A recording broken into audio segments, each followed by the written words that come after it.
संख्या पद्धति में आज प्रथम यानी प्राकृतिक संख्याओं, सम संख्याओं और विषम संख्याओं के घनों का योग ज्ञात करना सीखेंगे।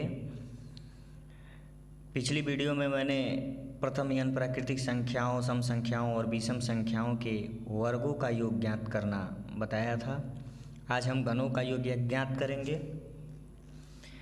पहला क्वेश्चन है 1 का cube plus 2 cube plus 3 cube, इस तरह से 10 तक का क्यूब है और इसका योग निकालना है।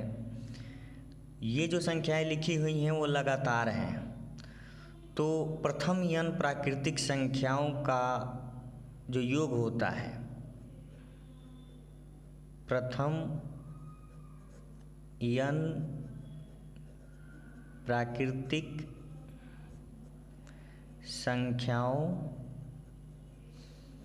के घनों का योग, के घनों का योग, इसके लिए एक फार्मूला होता है, वो ये है n इंटू n प्लस 1 अपान 2 का होल स्क्वायर।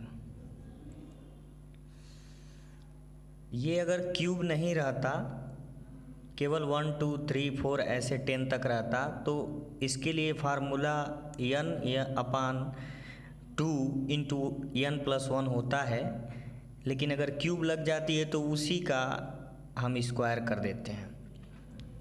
जैसे हमें अगर 1 2 3 इसका योग निकालना हो 10 तक, तो हम केवल n प्लस 1 अपान 2 करेंगे, यानी 10 और 10 प्लस 1 11 अपान 2, इसको काट देंगे, 5 होगा, 11 5 55। तो 1 2 3 4 अगर लगातार दिया हुआ है, ना वर्ग है ना घन है, तो इसके लिए यही फार्मूला आता है, बस इस पे स्क्वायर नहीं रहता है। और अगर क्यूब आ गया तो उस पे स्क्वायर लगा देंगे। तो आइए हम इस सवाल को हल करते हैं। n का मान यहाँ 10 है, जो पदों की संख्या होती है वो n होता है, तो 10 और यहाँ है 10 प्लस 1, n प्लस 1 के लिए हम 10 प्लस 1 11 लेंगे अपान 2, इसका स्क्वायर करेंगे, 2 से 10 को काटेंगे, 5 होगा, 11 से 5 का मल्टीप्लाई करेंगे 55, 55 का स्क्वायर निकाल देंगे, आंसर हो जाएगा 55 का स्क्वायर। 5 का स्क्वायर 25 होता है और 5 में 1 बढ़ा के गुणा कर देंगे आप, 5 6 के 30। मैंने इसके पिछले वीडियो में वर्ग निकालना बताया है 2 अंकों वाली और 3 अंकों वाली संख्याओं का, उसका लिंक आपको डिस्क्रिप्शन बॉक्स में मिल जाएगा, आप उसे भी देख लें, वर्ग निकालने वाली वीडियो। इस तरह से ये इस सवाल का आंसर हो गया। हम अगले क्वेश्चन की तरफ बढ़ते हैं। दूसरा क्वेश्चन है 2 का क्यूब प्लस 4 का क्यूब प्लस 6 का क्यूब, इस तरह से 20 तक निकालना है इसका योग। तो ये सीरीज देखने से पता चलती है कि ये एक सम संख्या की सीरीज है, और सम संख्याओं की जो क्यूब होती है उसका योग निकालने के लिए आपको एक दूसरा फार्मूला यूज करना होगा। हम लिख दे रहे हैं, सम संख्याओं के घनों का योग,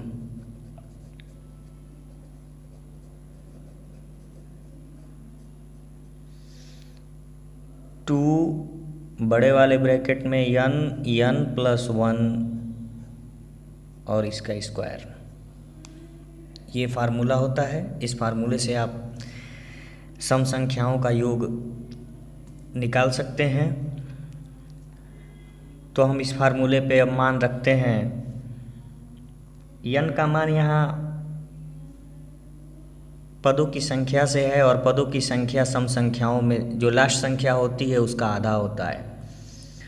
तो n का मान यहाँ हम 20 का आधा 10 रखेंगे, 10 और n प्लस 1 11।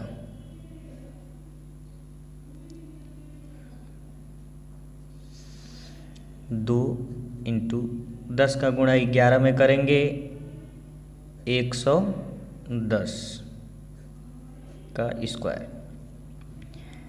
अब 110 का स्क्वायर 11 का स्क्वायर 121 होता है और उसमें 2 जीरो बढ़ा देंगे। 2 से गुणा करेंगे 121 में तो ये 242 होगा और 2 जीरो बढ़ा देंगे, ये आंसर हो जाएगा इसका।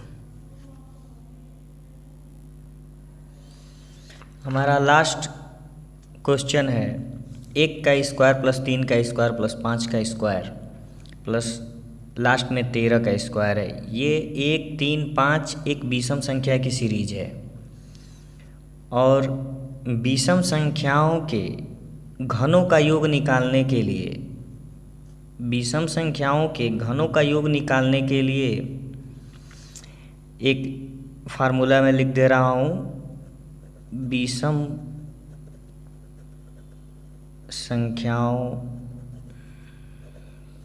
के घनों का योग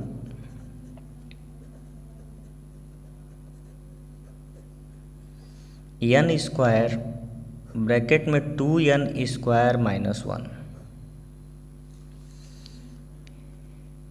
यहाँ प्रथम n विषम संख्याओं के लिए ये फार्मूला यूज करना है।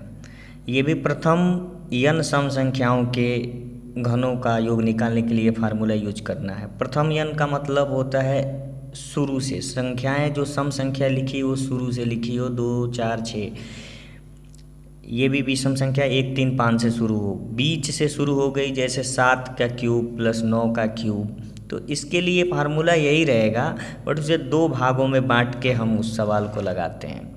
चलिए इस फार्मूले पे हम इसका हल निकालते हैं। n का मान पदों की संख्या होगी और पदों की संख्या सम संख्याओं में तो आधा कर लेते हैं, लेकिन विषम संख्याओं में हम एक जोड़ के आधा करते हैं। जैसे यहाँ 13 दिया हुआ है और 13 में एक जोड़ देंगे 14, 14 का आधा 7 होगा तो n का मान 7 होगा। 7 का स्क्वायर यहाँ 2 इंटू